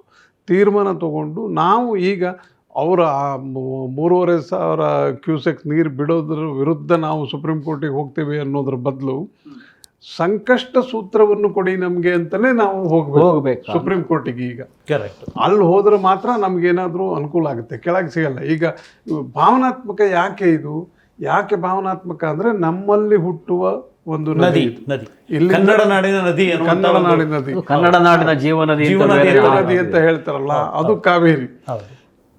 ಅಲ್ಲಿ ಉತ್ತರ ಕರ್ನಾಟಕದಲ್ಲಿ ಹಂಗಾಗಿಲ್ಲ, ನಾವು ಅಲ್ಲಿ ಕೆಳಗಿದ್ದೇವೆ. ಮಹಾರಾಷ್ಟ್ರದಲ್ಲಿ ಮಳೆ ಆದರೆ ನಮ್ಗೆ ಇಲ್ಲಿ ನೀರು ಬರುತ್ತೆ. ಹೌದು. ಆದ್ರೆ ನಾವು ಅಲ್ಲಿಂದ ನೀರು ಬರ್ತಾ ಇದೆ ಈಗ. ಯಾಕೆ ಕಾವೇರಿ ಅಂದ ತಕ್ಷಣ ಪ್ರತಿಷ್ಠೆ ಪ್ರಶ್ನೆ ಆಗತ್ತೆ ಅನ್ನೋ ಕಾರಣ ಇದು ಕಾರಣ. ನಮ್ದು ಕೃಷ್ಣೆಗೆ ಯಾಕಾಗಲ್ಲ, ಅಥವಾ ತುಂಗಭದ್ರಾಕ್ಕೆ ಯಾಕಾಗಲ್ಲ, ಅಥವಾ ಭೀಮಾಕ್ಕೆ ಯಾಕಾಗಲ್ಲ, ಅಥವಾ ಗೋದಾವರಿಗೆ ಯಾಕಾಗಲ್ಲ ಅಂದ್ರೆ ಅವೆಲ್ಲದೂ ನಾವು ಕೆಳಗಿನ ರಾಜ್ಯ. ಅಂದ್ರೆ ಇವ್ರು ಹೇಳಿದಾಗ ಒಂದೇ ನಿಮಿಷ ಸರ್, ಕುಡಿಯುವ ನೀರು ಇಲ್ಲದಾಗ ಕೊಯ್ನಾ ನೀರು ಕೊಡಿ ಅಂತ ನಾವು ಮನವಿ ಸಲ್ಲಿಸ್ತೇವೆ ಮಹಾರಾಷ್ಟ್ರಕ್ಕೆ. ಹೌದು, ಪ್ರತಿ ವರ್ಷ ಸಲ್ಲಿಸ್ತೀವಿ ಅಂತ, ನೀರು ಬಿಡಿಸ್ಕೋತೀವಿ ಅಲ್ಲಿ. ಹಾಗೆ ನಮಗೆ ಭಾವನಾತ್ಮಕ ಯಾಕೆ ಅಂತಂದರೆ ಇದು ನಮ್ಮ ರಾಜ್ಯದಲ್ಲಿ ಹುಟ್ಟುವ ನೀರು, ಇದು ಹಂಗಾಗಿ ನಮ್ಮದು ಅಂತೇಳಿ. ಆದರೆ ಸುಪ್ರೀಂ ಕೋರ್ಟ್ ಭಾಳ ಸ್ಪಷ್ಟವಾಗಿ ಹೇಳಿದೆ, ಯಾವುದೇ ನದಿಯ ನೀರು ನಮ್ಮದು ಅಂತ ಕ್ಲೇಮ್ ಮಾಡೋಕ್ಕಾಗಲ್ಲ. ನದಿ ಅಂತಾನೆ ಇಲ್ಲ ಸರ್, ನಿಸರ್ಗದ ಯಾವುದೇ ಸಂಪತ್ತುಗಳು ನನ್ನದು ಅಂತ ಹೇಳಿ ಮಾಡೋಕ್ಕಾಗಲ್ಲ. ಇದು ರಾಷ್ಟ್ರದ ಆಸ್ತಿ. ಅದು ರಾಷ್ಟ್ರದ ಆಸ್ತಿ. ಕರೆಕ್ಟ್. ರಾಷ್ಟ್ರದ ಹಿತಾಸಕ್ತಿಗೆ ಅನುಗುಣವಾಗಿಯೇ ನಾವು ತೀರ್ಮಾನವನ್ನು ತಗೋಬೇಕಾಗುತ್ತೆ. ಅದು ನಮಗೆ ನಮ್ಮ ಭಾವನಾತ್ಮಕ ಇರ್ಬೋದು, ನಾವು ರಕ್ತ ಕೊಟ್ಟೆವು ನೀರು ಕೊಡಲ್ಲ ಅಂತ ಹೇಳ್ಬೋದು. ನಿಮ್ಮ ರಕ್ತ ಯಾರು ಕೇಳ್ತಾ ಇಲ್ಲ, ನೀವು ಕೇಳಬೇಕು. ರಕ್ತ ತಗೊಂಡು ಬೆಳೆ ಬೆಳಿಲಿಕ್ಕೆ ಆಗೋದಿಲ್ಲ, ನಮಗೆ ಕೊಡಬೇಕಂತ ನೀರೇ ಆಗಿದೆ. ಹಾಗಾಗಿ ನಾನು ಹೇಳೋದೇನು ಅಂದರೆ, ಸಮೃದ್ಧಿ ಇದ್ದಾಗ ನೀವು ಬರದ ಬಗ್ಗೆ ಆಲೋಚನೆ ಮಾಡಬೇಕು. ಸಮೃದ್ಧಿ ಇದ್ದಾಗ ನೀವು ಉಳಿತಾಯದ ಬಗ್ಗೆ ಆಲೋಚನೆ ಮಾಡಬೇಕು. ಇನ್ನೊಂದು ಅಣೆಕಟ್ಟಿನ ಬಗ್ಗೆ ಆಲೋಚನೆ ಮಾಡಬೇಕು. ಮೇಕೆದಾಟು ಯಾಕೆ ಬೇಕು ನಮ್ಮ ರಾಜ್ಯಕ್ಕೆ ಅಂತಂದರೆ ಈ ಕಾರಣಕ್ಕಾಗಿ ನಾವು ಉಳಿಸ್ಕೊಂಡು, ಅದು ತಮಿಳ್ನಾಡಿಗೂ ಅನುಕೂಲ. ನೀವು ನೀರು 3,500 ಕ್ಯೂಸೆಕ್ಸ್ ಎಲ್ಲ ತಗೊಳ್ಳಿ ಅಂತ ಬಿಟ್ಬಿಡ್ಬೋದು. ಹಂಗೆ ನಮ್ಮಲ್ಲಿ ಸಂಗ್ರಹ ಕೆಪಾಸಿಟಿನೇ ಇಲ್ವಲ್ಲ ಈಗ ನೀರು ಇಟ್ಕೊಂಡು. KRS ಬಿಟ್ಟರೆ ನಾನು ಅದನ್ನೇ ಯೋಚನೆ ಮಾಡ್ತಾ ಇದ್ದೆ. 5 ನಮ್ಮ ಕರ್ನಾಟಕದಲ್ಲಿ 5 ಮತ್ತು ತಮಿಳುನಾಡಿನಲ್ಲಿ 3 ಸೇರಿದಂತೆ ಕಾವೇರಿ ಹರಿವಿನುದ್ದಕ್ಕೂ ಒಟ್ಟು 8 ಡ್ಯಾಮ್ಗಳಿವೆ. ಈ 8 ಡ್ಯಾಮ್ಗಳಲ್ಲಿ ಮೆಟ್ಟೂರು ಜಲಾಶಯ ತಮಿಳುನಾಡಿನಲ್ಲಿ ಮತ್ತು KRS ಕರ್ನಾಟಕದಲ್ಲಿ, ಇವೆರಡರು ಹೊರತುಪಡಿಸಿ ನೀರನ್ನು ಸಂಗ್ರಹಿಸಿಟ್ಟುಕೊಳ್ಳಬಲ್ಲ ಅಥವಾ ಸಂಕಷ್ಟಕ್ಕೆ ಒದಗಿಸಿಕೊಳ್ಳಬಲ್ಲ ಅಂತ ಯಾವ ವ್ಯವಸ್ಥೆಗಳು, ನಿರ್ಮಾಣಗಳು ಎರಡೂ ರಾಜ್ಯಗಳಲ್ಲಿ ಇಲ್ಲ ಅಂತ ಅನ್ನುವಂಥದ್ದು. ಎಲ್ಲೋ ಒಂದು ಕಡೆ ಈ ಅಂತರ್ಜಲವನ್ನು ಹಿಡಿದಿಟ್ಕೊಳ್ಳುವಂಥದ್ದು ಮತ್ತು ಮಳೆ ಬಂದಾಗ ನೀರನ್ನು ಪಾತ್ರೆಯಲ್ಲಿ ಸಂಗ್ರಹಿಸಿಟ್ಟುಕೊಳ್ಳುವಂಥ, ಫಾರ್ ಎಕ್ಸಾಂಪಲ್ ನುಗು ಯೋಜನೆ ಇದ್ದಿರ್ಬೋದು, ಅಥವಾ ಬೇರೆ ಬೇರೆ ಸಣ್ಣ ಸಣ್ಣ ಜಲಾಶಯಗಳಿದ್ದಿರ್ಬೋದು, ಇದರ ಹೂಳೆತ್ತಿಕೊಂಡು ಇದನ್ನು ಇಟ್ಕೊಳ್ಳುವಂಥ ಒಂದು ಕೆಲಸ ನಮ್ಮಲ್ಲಿ ಆಗಲಿಲ್ಲ ಅನ್ನೋದನ್ನು ಒಪ್ಕೊಳ್ತೀರಾ ಜಗದೀಶ್ ಅವರೇ ನೀವು? ಅದೇ ನಮ್ಮ ಮುಖ್ಯವಾದ ಸಮಸ್ಯೆನೇ ಅದು. ತುಂಗಭದ್ರಾ ಜಲಾಶಯ ಇದ್ದಿರ್ಬೋದು, ಕಾವೇರಿ ಇದಿರ್ಬೋದು. ಇವಾಗಲೇ ಹೇಳಿದಾಗೆ ನುಗುಗೆ ಸುಮಾರು 2.5 TMC ಅಡಿ ನೀರು ಸಾಮರ್ಥ್ಯ ಇದೆ ಇವತ್ತಿನವರೆಗೂ. ಈಗ ನೀವು ಕಾವೇರಿ ತೀರ್ಪು ಬಂದಾಗ KRS, ಹಾರಂಗಿ ಮತ್ತು ಕಬಿನಿ ಅಲ್ಲದೆ ಯಾವ್ಯಾವ ಜಲಾಶಯಗಳಲ್ಲಿ ಎಷ್ಟೆಷ್ಟು ಪ್ರಮಾಣದ ನೀರು ಸಂಗ್ರಹ ಸಾಮರ್ಥ್ಯ ಇದೆ ಅಂತ ನಾವು ಏನು ಮಾಹಿತಿ ಕೊಟ್ಟಿದ್ವಿ, ಅದರ ಮೇಲೆ ಅಷ್ಟಷ್ಟು ನೀರನ್ನು ಹಂಚಿಕೆ ಮಾಡಲಾಗಿದೆ. ಈಗ ಕೇರಳ, ತಮಿಳುನಾಡು ಮತ್ತು ಪುದುಚೇರಿ, ಕೇರಳ, ತಮಿಳುನಾಡು, ಕರ್ನಾಟಕ ಹಂಚಿಕೆ ಮಾಡಿದ ಹಾಗೆ ಕರ್ನಾಟಕದ ಯಾವ ಜಲಾಶಯಗಳಲ್ಲಿ ಎಷ್ಟು ನೀರು ಹಂಚಿಕೆ ಮಾಡ್ಬೋದು, ಬೆಂಗಳೂರಿಗೆ 7 TMC ಅಡಿ ಕುಡಿಯೋ ನೀರು ಬೇಕು, ಹೀಗೂ ಕೂಡ ಹಂಚಿಕೆಯನ್ನು ಮಾಡಿದ್ದಾರೆ. ಆದರೆ ನಾವು ಏನು ಮಾಡಿದ್ದೀವಿ 2007ರಿಂದ ಈಚೆಗೆ, ನಮ್ಮ ಯಾವುದೇ ಅಲ್ಲಿಗೆ ನಮ್ಮ 2007 ಈಚೆಗೆ ನೀವು ಎಲ್ಲ ಸರ್ಕಾರಗಳನ್ನು ನೋಡಿದ್ದೆ ನಾವು. BJP ಸರ್ಕಾರ, JDS ಮೈತ್ರಿ ಸರ್ಕಾರ ಮತ್ತು ಕಾಂಗ್ರೆಸ್ ಸರ್ಕಾರ, ಯಾವ ಸರ್ಕಾರ ಎಲ್ಲ ಸಂದರ್ಭದಲ್ಲೂ ನೀರು ಬಿಟ್ಟಿದ್ದೀವಿ. ಯಾವ ನೀರು ಬಿಟ್ಟಾಗ ವಿರೋಧ ಪಕ್ಷದಲ್ಲಿ ಯಾರಿದ್ರು ಅವರು ವಿರೋಧ ಮಾಡಿದ್ದಾರೆ. ಹೌದು, ಈ ನೀರು ನೀವು KRSನ ಹೂಳು ತೆಗೆದ್ರೆ ನಮ್ಮ ನೀರಿನ ಸಂಗ್ರಹಣಾ ಸಾಮರ್ಥ್ಯ ಜಾಸ್ತಿ ಆಗುತ್ತೆ. ಸಣ್ಣ ಸಣ್ಣ ಜಲಾಶಯಗಳಿಗೆ ನೀರು ತುಂಬಿಸಿಟ್ರೆ ಅಥವಾ ಯಾವುದೋ ಕೆರೆ ಕಟ್ಟೆಗಳಲ್ಲಿ ನೀರು ತುಂಬಿಸ್ಬೇಡಿ ಅಂತ ಹೇಳಿಲ್ಲ. ಯಾಕೆಂದರೆ ಎಲ್ಲೆಲ್ಲಿ ನಮ್ಮ ಪಾಲೇನಿದೆ 284 TMC ನೀರು ನಾವು ಬಳಸಬಹುದಲ್ಲ, ಅದನ್ನು ಬಳಸ್ಬೋದು ನಾವು. ಗರಿಷ್ಠ ಬಳಕೆಯನ್ನು ನಾವು ಎಷ್ಟು ಮಾಡಿದ್ದೀವಿ ಈಗ? ಮಾಡ್ತಾ ಇಲ್ಲ, ಯಾವುದನ್ನು ಮಾಡಿಲ್ಲ. ಯಾಕೆ ಅಂದರೆ ಅದರಿಂದ ದುಡ್ಡು ಬರಲ್ಲ ಅಂತ. ನೀವು ದೊಡ್ಡ ದೊಡ್ಡ ಅಣೆಕಟ್ಟುಗಳನ್ನು ಕಟ್ಟಿದ್ರೆ ದುಡ್ಡು ಬರುತ್ತೆ, ನುಗು ಹೂಳು ತೆಗೆದ್ರೆ ನಿಮ್ಗೆ ಎಷ್ಟು ದುಡ್ಡು ಬರ್ತದೆ? ಆ್ಯಂಡ್ ವಿವಾದ ಬಗೆಹರಿದ್ರೆ ರಾಜಕಾರಣಿಗಳಿಗೆ ಓಟು ಬರಲ್ವಲ್ಲ. ನಿಮ್ಗೆ ಚುನಾವಣೆಯೇ ಮುಖ್ಯ. ಈಗ ಇನ್ನು 2 ವರ್ಷದಲ್ಲಿ ಚುನಾವಣೆ ಇದೆ. ಇನ್ನು 2 ವರ್ಷ ಕಾವೇರಿ ಗಲಾಟೆ ಆದರೆ JDSನವರು BJPಯವರಿಗೆ ಹಬ್ಬ, ಕಾಂಗ್ರೆಸ್ನವ್ರಿಗೆ ಇಕ್ಕಟ್ಟು. ಅದೇ ಮುಂದೆ BJP ಬಂದ್ರೆ ಅವತ್ತು ಕಾಂಗ್ರೆಸ್ನವರು ನೋಡಿ ನೀರು ಬಿಟ್ರು ಅಂತ ಅಬ್ಬರಿಸ್ತಾರೆ. ತಮಿಳುನಾಡಲ್ಲೂ ಇದೇ ಆಗತ್ತೆ ಅಂತ. ತಮಿಳುನಾಡಲ್ಲೂ ಹಂಗೇನೆ. ನೀವು DMK ಅವರು ಇದ್ದಾಗ AIDMK ಅವರು ವಿರೋಧಿಸ್ತಾ ಇದ್ರು. AIDMK ಅವರಂದ್ರೆ ಅವ್ರದ್ದೇನು ಈ ಥರದ ಇಶ್ಯೂ ಇಲ್ಲ, ಮಾತುಕತೆಗೆ ಹೋಗಬೇಡಿ ಅಂತ ಅವ್ರದ್ದು. ಈಗ ನಿನ್ನೆನೂ ಕೂಡ ಜೋಸೆಫ್ ವಿಜಿ ಅವರು ನಮ್ಮ ಮುಖ್ಯ ಕಾರ್ಯದರ್ಶಿಗೆ ಪತ್ರ ಬರೆದು ಕಳೆದ ವಾರ ನಾನು ಮಾತುಕತೆ ಬರ್ತೀನಿ ಅಂದಾಗ ಅಲ್ಲಿ ಎಲ್ಲ ವಿರೋಧ ಪಕ್ಷಗಳು ಇವತ್ತು ವಿರೋಧಿಸ್ತಾ ಇದ್ದಾವೆ. ಮಾತುಕತೆ ಯಾಕೆ ಹೋಗ್ಬೇಕು ನೀವು? ಈಗ ಭಟ್ರು ಆಗಲೇ ಹೇಳಿದಾಗೆ ರವೀಂದ್ರ ಭಟ್ರು ಅವ್ರಿಗೇನಿಲ್ಲ, ಅವ್ರು ನೀರು ಬಿಡಿ ಇರೋದು ಅಷ್ಟೇ, ಅವರು ನೀರು ಬಿಡಲ್ಲ ಅನ್ನೋ ಪರಿಸ್ಥಿತಿ ಇಲ್ಲ. ಯಾಕೆಂದ್ರೆ ಕೇರಳದವರೇನು ಜಾಸ್ತಿ ಜಗಳ ಆಡೋದಿಲ್ಲ ಅವರಿಗೆ 30 TMC ನೀರಿಗೆ. ಈಗ ನಾವು ತಗೊಳ್ತಾ ಇರುವಂಥ ಈ 2 ರಾಜ್ಯದ ಮುಖ್ಯಮಂತ್ರಿಗಳು ಸೌಹಾರ್ದಯುತವಾಗಿ ಕುತ್ಕೊಳ್ಬೇಕು ಅನ್ನುವಂಥ ಸ್ಟೆಪ್ ಎಲ್ಲೋ ಒಂದು ಕಡೆ ನನಗನ್ಸಿದ ಪ್ರಕಾರ DK ಶಿವಕುಮಾರ್ ಇರ್ಬೋದು, ವಿಜಯ್ ಇರ್ಬೋದು, ಸ್ವಲ್ಪ ಮಟ್ಟಿಗೆ ತಮ್ಮ ಮೆಚ್ಯೂರಿಟಿಯನ್ನು ತೋರಿಸ್ತಾ ಇದ್ದಾರೆ. ಇದು ಆಗಬೇಕಾಗಿರುವಂಥದ್ದು ಅಂತ ನನಗನ್ನಿಸಿದ್ದು ವೈಯಕ್ತಿಕವಾಗಿ. ಇದಕ್ಕೆ ಬೇರೆ ಪಕ್ಷಗಳು ಸಹ ಅಂದರೆ ಅದು BJP ಇದ್ದಿರ್ಬೋದು, ಈಗ KRSಗೆ ಮುತ್ತಿಗೆ ಹಾಕೋದ್ರಿಂದಾಗಿ ಕಾವೇರಿ ವಿವಾದ ಏನು ಬಗೆಹರಿಲಿಕ್ಕೆ ಸಾಧ್ಯ ಇಲ್ಲ. ಅಥವಾ SM ಕೃಷ್ಣ ಅವರು ಪಾದಯಾತ್ರೆ ಮಾಡಿದರು, ಪಾದಯಾತ್ರೆ ಮಾಡೋದ್ರಿಂದಾಗಿ ವಿವಾದ ಏನೋ ಬಗೆಹರಿದೆ. ಇದು ಇನ್ನಷ್ಟು ಉಲ್ಬಣಗೊಳಿಸುತ್ತೆ. ನೀವು ಏನು ಹೇಳ್ತೀರಿ ಸರ್ ರಾಜಕೀಯವಾಗಿ ಹೇಗೆ? ಈಗ SM ಕೃಷ್ಣ ಪಾದಯಾತ್ರೆ ಆಗಲಿ, ಬಂಗಾರಪ್ಪನವರು ಸುಗ್ರೀವಾಜ್ಞೆ ತಂದಿದ್ದಾಗಲಿ, ಯಾವುದೂ ಕೂಡ ಈ ವಿವಾದವನ್ನು ಬಗೆಹರಿಸಿಲ್ವಲ್ಲ. ಮಾತುಕತೆಯ ಮೂಲಕ ಸೌಹಾರ್ದಯುತವಾಗಿ ಮಾತುಕತೆಯನ್ನು ಆಡಬೇಕು. ನಿನ್ನೆ DK ಶಿವಕುಮಾರ್ ಅವರು ಒಂದು ಮಾತು ಹೇಳಿದರು, ನೀವು ಬಂದ್ ಮಾಡೋದ್ರಿಂದ ನೀರು ಬಿಡೋದು ತಪ್ಪಲ್ಲ ಅಂತೇಳಿ. ಇಲ್ಲ, ನೀರೇನು ಬಂದಾಗಲ್ಲ, ಪರಿಸ್ಥಿತಿ ಹಾಗೇ ಇದೆ. ಈಗ ಒಂದೇ ಒಂದು ಸಂತೋಷದ ವಿಷಯ ಏನು ಅಂತಂದರೆ, ಈಗ 2 ದಿವಸದಿಂದ ಮಳೆ ಬರ್ತಾ ಇದೆ, ಕಬಿನಿ ತುಂಬ್ತಾ ಇದೆ. ಹಂಗಾಗಿ 40,000 ಕ್ಯೂಸೆಕ್ ನೀರು ಹರಿದು ಬರ್ತಾ ಇದೆ. 40, ಈಗ 3,500 ಕೇಳಿಯಾರ ಇವರು, ಈಗ 40,000. ಆಗ ನೋಡಿದ್ರೆ ನಾವಿಲ್ಲಿ ಗಮನಿಸಬೇಕಾದ್ದು, ಹಿಂದಿನ ಆದೇಶಗಳಿಗೆ ಹೋಲಿಸಿದರೆ ಈಗ ಸಮಾಧಾನಕರವಾಗಿದೆ, ಕರ್ನಾಟಕಕ್ಕೆ ಪರವಾಗಿದೆ. 15,000 14,000 TMC ಅಷ್ಟು ನೀರನ್ನು ಬಿಡಬೇಕು. ಇದೇ ಸಿದ್ದರಾಮಯ್ಯನವರು ಮುಖ್ಯಮಂತ್ರಿ ಆಗಿದ್ದಾಗ 3 ಬಾರಿ ಸುಪ್ರೀಂ ಕೋರ್ಟು 15 ದಿವಸ ಬಿಡಿ ಅಂತ ಹೇಳಿದ್ರು. 3 ಬಾರಿ, ಕರೆಕ್ಟ್. 3 ಬಾರಿ. ಮೊದಲ ಬಾರಿಗೆ ಅವರು ಮುಖ್ಯಮಂತ್ರಿ 2013ರಲ್ಲಿ. ಹೌದು. ಹಾಗೆ ಆನಮನಿ ಪರಿಸ್ಥಿತಿಗಳನ್ನೆಲ್ಲ ಕಂಡಿದ್ದೇವೆ ನಾವು. ಬಹಳ ಮುಖ್ಯವಾಗಿ ನಾವು ಮುಖ್ಯಮಂತ್ರಿಗಳು ಮಾತಾಡೋದು ಒಂದು, 2 ರಾಜ್ಯದ ಮುಖ್ಯಮಂತ್ರಿಗಳು ಮಾತಾಡೋದು, ಅದರ ಜೊತೆಗೆ ಇಡೀ ರಾಜ್ಯವಾಗಿ ವಿರೋಧ ಪಕ್ಷದವರು ಮತ್ತು ರೈತರನ್ನು ಸೇರಿಸ್ಕೊಂಡು ಒಂದು ನಿಲುವಿಗೆ ಬರೋದು ಭಾಳ ಮುಖ್ಯವಾಗಿ. ನೀವು ಸುಪ್ರೀಂ ಕೋರ್ಟಿಗೆ ಹೋಗೋದು, ಇನ್ನೊಂದು ಮಾಡೋದು ಕಾನೂನಾತ್ಮಕವಾಗಿ ಒಂದು ಕಥೆಗಿಂತ ಸೌಹಾರ್ದಯುತವಾಗಿ ಅದನ್ನು ಬಗೆಹರಿಸ್ಕೊಳ್ಳೋಕೆ ಸಾಧ್ಯ ಆಗೋದಾದರೆ ಭಾಳ ಒಳ್ಳೆಯದು. ಮತ್ತು ಅಂಥ ಪ್ರಯತ್ನ ಈಗ ನಡೆದಿದ್ವು. ಕಾಲ ಸರಿ ಇಲ್ಲ ಅನ್ನೋದು ಬಿಟ್ಟರೆ, ವಿಜಯ್ ತಗೊಂಡ ತೀರ್ಮಾನ ಇದೆಯಲ್ಲ, ಅದು ಭಾಳ ಒಳ್ಳೆಯದು, ಭಾಳ ಕರೆಕ್ಟಾಗಿತ್ತು. ಮಳೆ ಬಂದಿದ್ದಾಗಿದ್ದರೆ, ನೀರು ಆಟೋಮೆಟಿಕ್ಲಿ ಹರಿದು ಹೋಗ್ತಾ ಇದ್ದ ಸಂದರ್ಭ ಆಗಿದ್ದರೆ ಈ ಟೆನ್ಷನ್ ಇರ್ತಿರ್ಲಿಲ್ಲ ಅಷ್ಟೇ. ಭಾಳ ಒಳ್ಳೆ ಮೂವ್ ಅದು, ಅದರೊಳಗೆ ಏನು ಅನುಮಾನ ಇಲ್ಲ.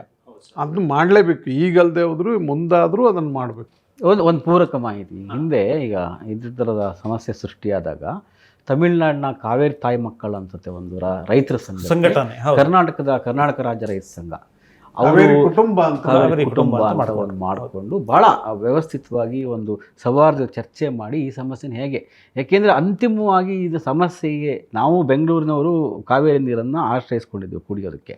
ಆದರೆ ಅಂತಿಮವಾಗಿ ಸಮಸ್ಯೆ ಸೃಷ್ಟಿಯಾಗಿಕೊಳ್ಳೋದು ತಮಿಳುನಾಡಿನ ರೈತರು ಮತ್ತು ಕರ್ನಾಟಕದ ರೈತರು. ಅವರೇ ಫಲಾನುಭವಿಗಳು. ಅವರ ಸಮಸ್ಯೆಗಳು ಬಗೆಹರಿದ್ರೆ ಯಾರೂ ರಾಜಕಾರಣ ಮಾಡೋಕ್ಕೆ ಬರೋದಿಲ್ಲ. ರೈತ ಸಂಘಟನೆಗಳು ಕೂಡ, ನಮ್ಮಲ್ಲಿ ರೈತ ಸಂಘಟನೆ ತುಂಬ ದುರ್ಬಲವಾಗಿದೆ.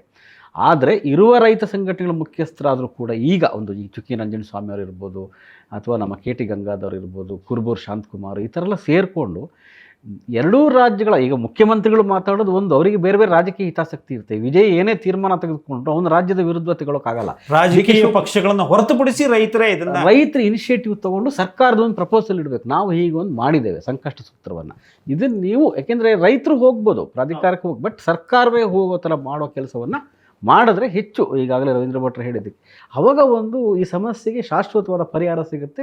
ಯಾವತ್ತು ನೀರಿಲ್ಲದೆ ಇದ್ದರೂ ಸಂಕಷ್ಟ ಸೂತ್ರ ಇರೋದ್ರಿಂದ ಬಗೆಹರಿಸ್ಕೋಬೋದು. ನೀವು ಈಗ ಇದನ್ನು ಹೇಳುವಾಗಲೇ ನನಗೆ ಯೋಚನೆ ಬಂದಿದ್ದು, ಈಗ ಮೇಕೆದಾಟು ಯೋಜನೆಯನ್ನು ಮಾಡಿದ್ವಿ. ಮೇಕೆದಾಟು ಯೋಜನೆ ಕುಡಿಯುವ ನೀರಿಗಾಗಿ ನಾವು ಮಾಡಿದ್ದಿದ್ದರೂ ನಾವು ಮೊದಲಿಂದ ಪ್ರತಿಪಾದಿಸ್ತಾ ಇದ್ದೀವಿ ಎಂದು ಅದು ಸತ್ಯ ಸಹ. ನಮ್ಮಿಂದ ಬಸಿತು ಹೋಗ್ತಾ ಇರುವಂಥ ಅಂತರ್ಜಲ ಏನಿದೆಯಲ್ಲ, ಮೇ ಬಿ ಅದು ತಮಿಳುನಾಡಿಗೆ ಒಂದಷ್ಟು ದಕ್ಕಬಹುದು ಅಥವಾ ಒಂದಷ್ಟು ಸಮುದ್ರಕ್ಕೆ ಸೇರಿ ಬಿಡ್ಬೋದು. ಆ ಅಂತರ್ಜಲವನ್ನು ಹಿಡಿದಿಟ್ಕೊಳ್ಳಿಕ್ಕೂ ಸಹ ಅದು ಪರಿಹಾರವಾಗಿ ಕಾಣಿಸ್ಕೊಳ್ಳುತ್ತೆ ಅಂತ. ಆದರೆ ಎಲ್ಲ ಒಂದು ಕಡೆ DPR ವಾಪಸ್ ಬಂತು, ಇದು ರಾಜಕೀಯವಾಗಿ ಪರಿವರ್ತಿತ ಆಗ್ತಾ ಇದೆ, ಕೇಂದ್ರ ಸರ್ಕಾರ ಒಪ್ಕೊಳ್ಳಿಲ್ಲ, ಹೀಗೆಲ್ಲ ಒಂದಿಷ್ಟು ಪರಿಕಲ್ಪನೆಗಳಿವೆ. ಏನು ವಾಸ್ತವವಾಗಿ ಏನಿದೆ ಅಲ್ಲಿ ಹಾಗಾದರೆ ಮೇಕೆದಾಟು ವಿಚಾರದಲ್ಲಿ? ಮೇಕೆದಾಟು ವಿಚಾರ, ಈಗಿನ ನಮ್ಮ ಮುಖ್ಯಮಂತ್ರಿಗಳು ಹಿಂದೆ ವಿರೋಧ ಪಕ್ಷದ KPCC ಅಧ್ಯಕ್ಷರಾಗಿದ್ದಾಗ ಮೇಕೆದಾಟು ಪಾದಯಾತ್ರೆಯನ್ನು ಕೋವಿಡ್ ಸಮಯದಲ್ಲಿ ಮಾಡಿ ಅದನ್ನು ಜಾರಿ ಆಗಬೇಕು ಅನ್ನೋಂಥ ಮಹತ್ವಾಕಾಂಕ್ಷೆ. ಅದು ಒಂದು ಬೆಂಗಳೂರಿನ ಕುಡಿಯುವ ನೀರಿನ ಪೂರೈಕೆ ಮತ್ತು ರಾಮನಗರದ ಕುಡಿಯುವ ನೀರಿನ ಪೂರೈಕೆ, ಮತ್ತು ಇಂತಹ ಸಂಕಷ್ಟ ಬಂದಾಗ ತಮಿಳುನಾಡಿಗೆ ನಾವು ನೀರು ಬಿಡಬಹುದಂಥ ಅವಕಾಶವನ್ನು ಕಾಯ್ದಿಟ್ಕೊಳ್ಳಿ. ಯಾಕೆಂದರೆ ನೀವಾಗಲೇ ಆರಂಭದಲ್ಲಿ ಪ್ರಸ್ತಾವ ಮಾಡಿದಂಗೆ ನಮ್ಮ ಯಾವ ಡ್ಯಾಮುಗಳಲ್ಲೂ ಹೆಚ್ಚಿನ ಮಳೆ ಬಂದಾಗ ನೀರನ್ನು ಸಂಗ್ರಹಿಸಿಕೊಳ್ಳುವಂಥ ಅವಕಾಶ ಇಲ್ಲ. ಮೇಕೆದಾಟು ಅದಕ್ಕೊಂದು ಪರಿಹಾರ ರೂಪವಾಗಿ ಕಂಡಿದ್ದು. ಈಗ ಅವರೊಂದು DPR ಮಾಡಿ ಮೊನ್ನೆ ಕೇಂದ್ರ ಸಚಿವರು ಸಂಸತ್ನಲ್ಲೇ ಹೇಳಿದ್ದಾರೆ, ಇದಕ್ಕೆ ತಮಿಳುನಾಡಿನ ಒಪ್ಪಂದ ಬೇಕಿಲ್ಲ, ಇದನ್ನು ಮಾಡ್ಬೋದು ಅಂತಂದರೆ ಒಂದು ನಮಗೆ ಗ್ರೀನ್ ಸಿಗ್ನಲ್ ಸಿಕ್ಕಿದೆ.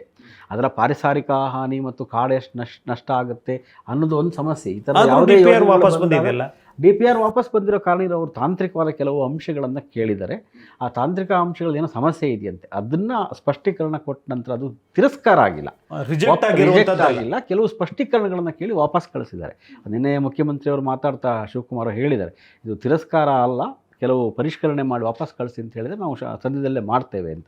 ಯಾಕೆಂದರೆ DPRನ ಅವರು ಏನಾಗುತ್ತೆ, ಇಲ್ಲಿ ಯಾರು DPRನ ಒಂದು ಸಂಸ್ಥೆಗಳಿಗೆ ಕೊಟ್ಟು ಮಾಡಿರ್ತಾರೆ. ಆದರೆ ನೀವು ನೀರು ನಿರ್ವಹಣಾ ಪ್ರಾಧಿಕಾರದ CWC ಏನಿದೆ, ಕಾವೇರಿ ನ್ಯಾಯಮಂಡಳಿ ಅಲ್ಲ, ಏನು ನೀರು ಆಯೋಗ, ಜಲ ಆಯೋಗ ಏನು ಮಾಡುತ್ತೆ, ಅದರಲ್ಲಿ ತುಂಬ ಟೆಕ್ನಿಕಲ್ ಎಕ್ಸ್ಪರ್ಟ್ ಇರ್ತಾರೆ. ಅವ್ರು ಹಂಗೆ ಸುಲಭಕ್ಕೆ ಯಾವುದಕ್ಕೂ ಒಪ್ಕೊಳ್ಳೋದಿಲ್ಲ. ನೀವೊಂದು ಸಣ್ಣ ಯೋಜನೆದಕ್ಕೂ ಅವ್ರು ಅಬ್ಜೆಕ್ಷನ್ನ ಕಳಿಸ್ತಾ ಇರ್ತಾರೆ. ಬಹುಶಃ ಆ ಥರದ್ದೇನು, ಅದಕ್ಕೆ ನಾನು ಕೂಡ ಅದರ ಹೆಚ್ಚಿನ ಮಾಹಿತಿ ಅವ್ರಿಗೆ ಬಂದಿಲ್ಲ, ವಾಪಸ್ ಏನು ಕಾರಣ ಕೇಳಿದ್ದಾರೆ ಅಂತ. ಅದು ಮೋಸ್ಟ್ಲಿ ಮೇಕೆದಾಟು ಆದರೆ ಅಂದರೆ ಪರಿಸರ ಹಾನಿಗೆ ಅವಕಾಶ ಆಗದ ರೀತಿಯಲ್ಲಿ, ತುಂಬ ದೊಡ್ಡ ಪ್ರಮಾಣದ ಕಾಡು ನಷ್ಟ ಆಗದ ರೀತಿಯಲ್ಲಿ, ಯಾಕೆಂದರೆ ದಟ್ಟ ಕಾಡಿರ್ತಕ್ಕಂತಹ ಒಂದು ಆಸುಪಾಸು ಎರಡು ಕಡೆ ಪೂರ್ವಘಟ್ಟದ ಪ್ರಮುಖ ಅರಣ್ಯ ಭಾಗ ಇರೋ ಅದನ್ನು ಬಿಟ್ಟು ಹಾಗೆ ಬಹುಶಃ ಅದನ್ನು ಕೇಳಿರ್ಬೋದು. ಯಾಕೆ ಸುಮಾರು 4000 ಹೆಕ್ಟೇರ್ ಏನೋ ಅರಣ್ಯದ ಒಳಗಡೆ ಅಂತ. ಆ ಕಾರಣನೂ ಕೂಡ, ಯಾಕೆಂದರೆ ಅದಕ್ಕೆ ಪರಿಸರದ ಅನುಮತಿ ಕೂಡ ಬೇಕಾಗುತ್ತೆ. ಇವರು CWC ಅನುಮತಿ ಕೊಟ್ಟ ಮೇಲೆ ಅದು ಬೇಕಾಗುತ್ತೆ. ಸೆಂಟ್ರಲ್ ವಾಟರ್ ಕಮಿಷನ್, ಕೇಂದ್ರ ಜಲ ಆಯೋಗ ಒಪ್ಪಿಗೆ ಕೊಟ್ಟ ಮೇಲೆ ಬೇಕಾಗುತ್ತೆ. ಅದಕ್ಕೆ ಬಂದಿರ್ಬೋದು ಅಂತ ಅನ್ಸುತ್ತೆ. ಎಲ್ಲ ಒಂದು ಕಡೆ ಅಂತರ್ಜಲದ ಏನು ಪರಿಗಣನೆ ಇಲ್ಲಿ ಆಗ್ತಾ ಇಲ್ಲ ಅಂತ ಅನ್ನಿಸ್ತಾ ಇದೆಯಾ ಸರ್ ನಮಗೆ? ಅದು ನಿಜ. ಅದು ಅಂತರ್ಜಲದ್ದು ಈಗ ನೀವು ಕಾವೇರಿ ತೀರ್ಪು ಬಂದಾಗ ಕೂಡ ಅದರೊಳಗೆ ಇದ್ದಿದ್ದನ್ನು ನಮ್ಮ ರೈತರಾಗಲಿ ಅಥವಾ ನಮ್ಮ ರಾಜಕಾರಣಗಳಾಗಲಿ, ನಿಮಗೆ ಒಂದು ಇದರೊಳಗೆ ನೀರು ಅನ್ನೋದಕ್ಕಿಂತ ಹೆಚ್ಚಾಗಿಯೇ ರಾಜಕೀಯ ಇದೆ ಅಲ್ಲಿ. ಹೌದು. ಈಗ ನಮ್ಮ ಭಾಳ ಮುಖ್ಯ ಅಂತರ್ಜಲ ಅಂದರೆ ಕಾಣೋದಿಲ್ಲ ನಿಮಗೆ. ಹೌದು.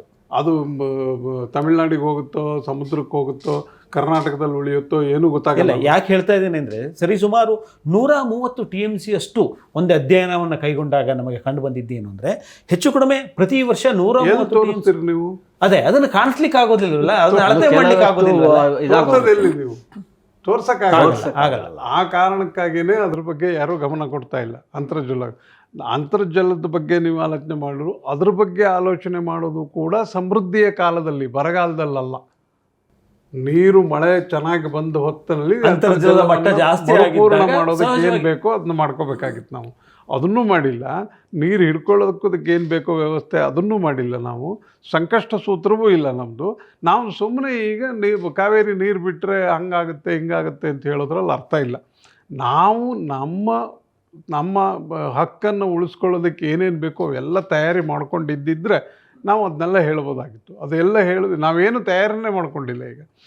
ಈಗ ಆದರೂ ಇನ್ನು ಮುಂದಾದರೂ, ಯಾಕೆಂದರೆ ಇದು ಈ ಸಲ ಮುಂದಿನ ವರ್ಷ ಚೆನ್ನಾಗಿ ಮಳೆ ಬರ್ಬೋದು, ಅದಕ್ಕೂ ಮುಂದಿನ ವರ್ಷ ಮತ್ತೆ ಬರಗಾಲ ಬಂದಾಗಲೇ ಈ ಥರದ ಗಲಾಟೆ ಇರುತ್ತಲ್ಲ. ಹಾಗಾಗಿ ಇದಕ್ಕೆ ಶಾಶ್ವತ ಪರಿಹಾರ ಏನು ಅಂತಂದರೆ ಸಂಕಷ್ಟ ಸೂತ್ರವೇ. ಆ ಸೂತ್ರ ಇಲ್ಲದೆ ನೀವು ಬೇರೆ ಏನು ಆಲೋಚನೆ ಮಾಡಿದರೂ ಅದು ಬರೇ ರಾಜಕಾರಣ ಆಗುತ್ತೆ ಅಷ್ಟೇ. ಬಿಟ್ಟರೆ ಅವ್ರು ಬಿಟ್ಟಿದ್ರು, ಇವ್ರು ಬಿಟ್ಟಿದ್ರು, ಎಲ್ಲರೂ ಬಿಟ್ಟಿದ್ರು, ಅದರೊಳಗೆ ಏನೂ ಇದಿಲ್ಲ. ಆಮೇಲೆ ಬಿಡಲೇಬೇಕು. ಕೋರ್ಟ್ ಹೇಳಿದ ಮೇಲೆ ಬಿಡಲೇಬೇಕಲ್ವಾ? ಈಗ ಆ ಲೆಕ್ಕಕ್ಕೆ DK ಶಿವಕುಮಾರ್ ಬೆಟ್ರು ಅಂತ ಅನ್ಸುತ್ತೆ ನನಗೆ. ನೀವು ಇದ್ದಕ್ಕಿದ್ದಂತೆ ಸರ್ವಪಕ್ಷ ಸಭೆ ಕರಿತೀನಿ, ಇದು ಮಾಡ್ತೀನಿ ಅಂತ. ಈಗ ತಮಿಳ್ನಾಡಲ್ಲಿ ವಿಜಯ್ ಬಗ್ಗೆ ಇರುವ ದೊಡ್ಡ ಆರೋಪ ಏನು ಅಂದರೆ, ಅವರು ಏಕಪಕ್ಷೀಯ ನಿರ್ಧಾರ ತಗೊಂಡಿದ್ದಾರೆ ಅಂತ. DMK ಇವತ್ತು ಸ್ಟಾಲಿನ್ ಆರೋಪ ಮಾಡಿದ್ದಾರೆ, ನೀವು ಏಕಪಕ್ಷೀಯ ನಿರ್ಧಾರ ತಗೊಂಡಿದ್ದೀರಿ, ಅದು ಸರಿ ಇಲ್ಲ, ಅದು ನೀವು ನಮ್ಮನ್ನೆಲ್ಲ ಕೇಳಬೇಕು, ಸರ್ವಪಕ್ಷ ಸಭೆ ಕರೀಬೇಕು ಅಂತ ಅವ್ರು ಈಗ ಹೇಳ್ತಾರೆ. ಬಟ್ ಇವ್ರು ಮಾಡಿದ್ದಾರೆ. ಸಂಸದರು ಆ ಲೆಕ್ಕಕ್ಕೆ BJP ಸಂಸದರೆಲ್ಲರೂ ಸರಿ ಒಂದು ಸ್ವಲ್ಪ ಮುತ್ಸದ್ದಿತನದಿಂದ ಮಾತಾಡಿದ್ದಾರೆ. ಹೌದು. ಈ ಬಾರಿ ಮಾತಾಡಿದ್ ನೋಡಿದ್ರೆ ಅಂದ್ರೆ ರಾಷ್ಟ್ರೀಯ ನಾಯಕತ್ವ ಏನಿದೆ, ರಾಜ್ಯದಿಂದ ಹೋದಂತ ರಾಷ್ಟ್ರೀಯ ನಾಯಕತ್ವ ಸ್ವಲ್ಪ ಮಟ್ಟಿಗೆ ತಮ್ಮ ಸೆನ್ಸಿಬಲ್ ಆಗಿ ವಿವೇಚನಾಶೀಲವಾಗಿ ಮಾತಾಡಿದ್ದಾರೆ ಅಂತ ಅನ್ಸ್ಬೋದು. ಮಾತಾಡ್ತಾ ಇದ್ದಾರೆ. ಅವರು ನಾಳೆ ಬರ್ತಾರಲ್ವಾ ಸರ್ವಪಕ್ಷ ಸಭೆಗೆ, ಅವರಲ್ಲಿ ಕೆಲವರಾದರೂ ನಾಳೆ ಬರ್ತಾರೆ. ಅವರೆಲ್ಲ ಸೇರಿ ಒಂದು ತೀರ್ಮಾನ ತಗೋಬೇಕು. ಆಮೇಲೆ ಅದು ರಾಜ್ಯದ ಹಿತಾಸಕ್ತಿಗೆ, ರೈತರ ಹಿತಾಸಕ್ತಿಗೆ ತೊಂದರೆ ಆಗದ ರೀತಿಯಲ್ಲಿ ಒಂದು ತೀರ್ಮಾನ ತಗೊಂಡ್ರೆ ನಮಗೆ ಏನಾದರೂ ಒಂದು ಶಾಶ್ವತ ಪರಿಹಾರ ಸಿಗುತ್ತೆ. ಇಲ್ಲದೆ ಹೋದರೂ ಸಿಗಲ್ಲ.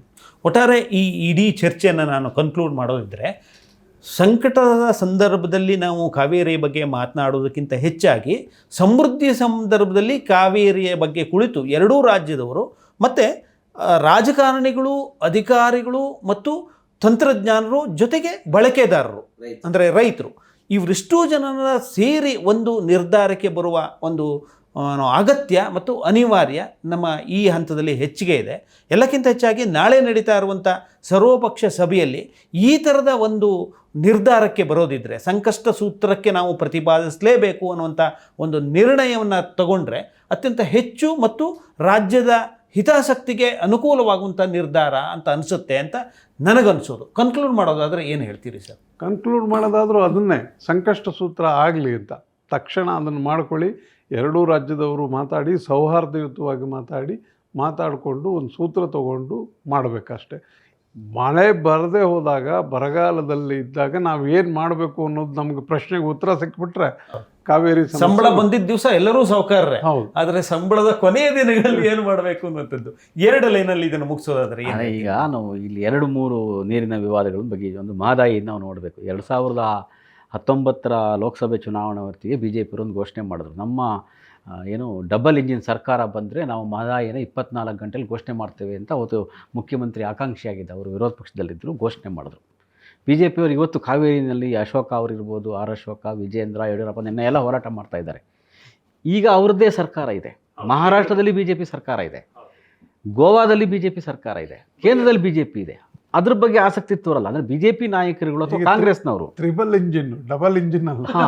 ಸೊ ಅಂದರೆ ನೀವು ಅಶೋಕ ಇರ್ಬೋದು, ವಿಜೇಂದ್ರ, ಯಡಿಯೂರಪ್ಪ ಇರ್ಬೋದು, ರಾಜ್ಯದ ಸಮಸ್ಯೆಗಳನ್ನು ರವೀಂದ್ರ ಭಟ್ರು ಹೇಳಿದಾಗೆ ಒಂದು ಸೌಹಾರ್ದಯುತವಾಗಿ ಬಗೆಹರಿಸುವ ಈಗೇನು ಪ್ರಹ್ಲಾದ್ ಜೋಶಿ ಕೇಂದ್ರ ಸಚಿವರಿದ್ದಾರೆ, ಅಥವಾ ಬಸವರಾಜ ಬೊಮ್ಮಾಯಿ, ಜಗದೀಶ್ ಶೆಟ್ಟರ್ ಅಂತಹ ಮಾಜಿ ಮುಖ್ಯಮಂತ್ರಿ ಸಂಸದರಿದ್ದಾರೆ, ಸೋಮಣ್ಣ ಸಚಿವರಿದ್ದಾರೆ, ಇವರೆಲ್ಲ ಒಂದು ಆಸಕ್ತಿ ತೋರಿ ಮನೆ CR ಪಾಟೀಲ್ ಹತ್ರ ಮಾತಾಡಿದ್ದಾರೆ, ಕೇಂದ್ರ ಜಲಶಕ್ತಿ ಸಚಿವರ ಹತ್ರ.